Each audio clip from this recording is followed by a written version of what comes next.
Tulsa man has been fielding dozens and dozens of calls from local residents. However, all of those calls were intended for someone else.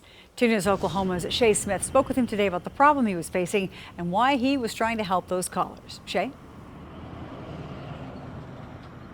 Karen, today I spoke with Steve Manning, who says over the past 3 days, he has received hundreds and hundreds of calls from residents at the Cascade Southern Hills apartments. He's received calls about water leaks, no heat, and flooding.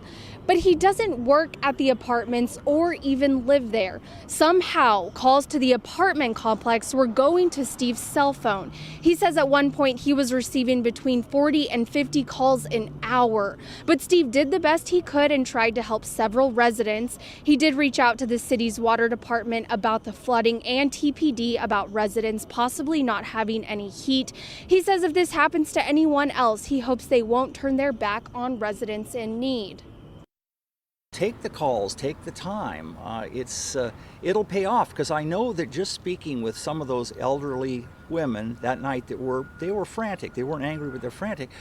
That just knowing that somebody took the call, took their number, took their apartment number. I told them I would give it to the Tulsa Police Department, and I think that gave them some relief.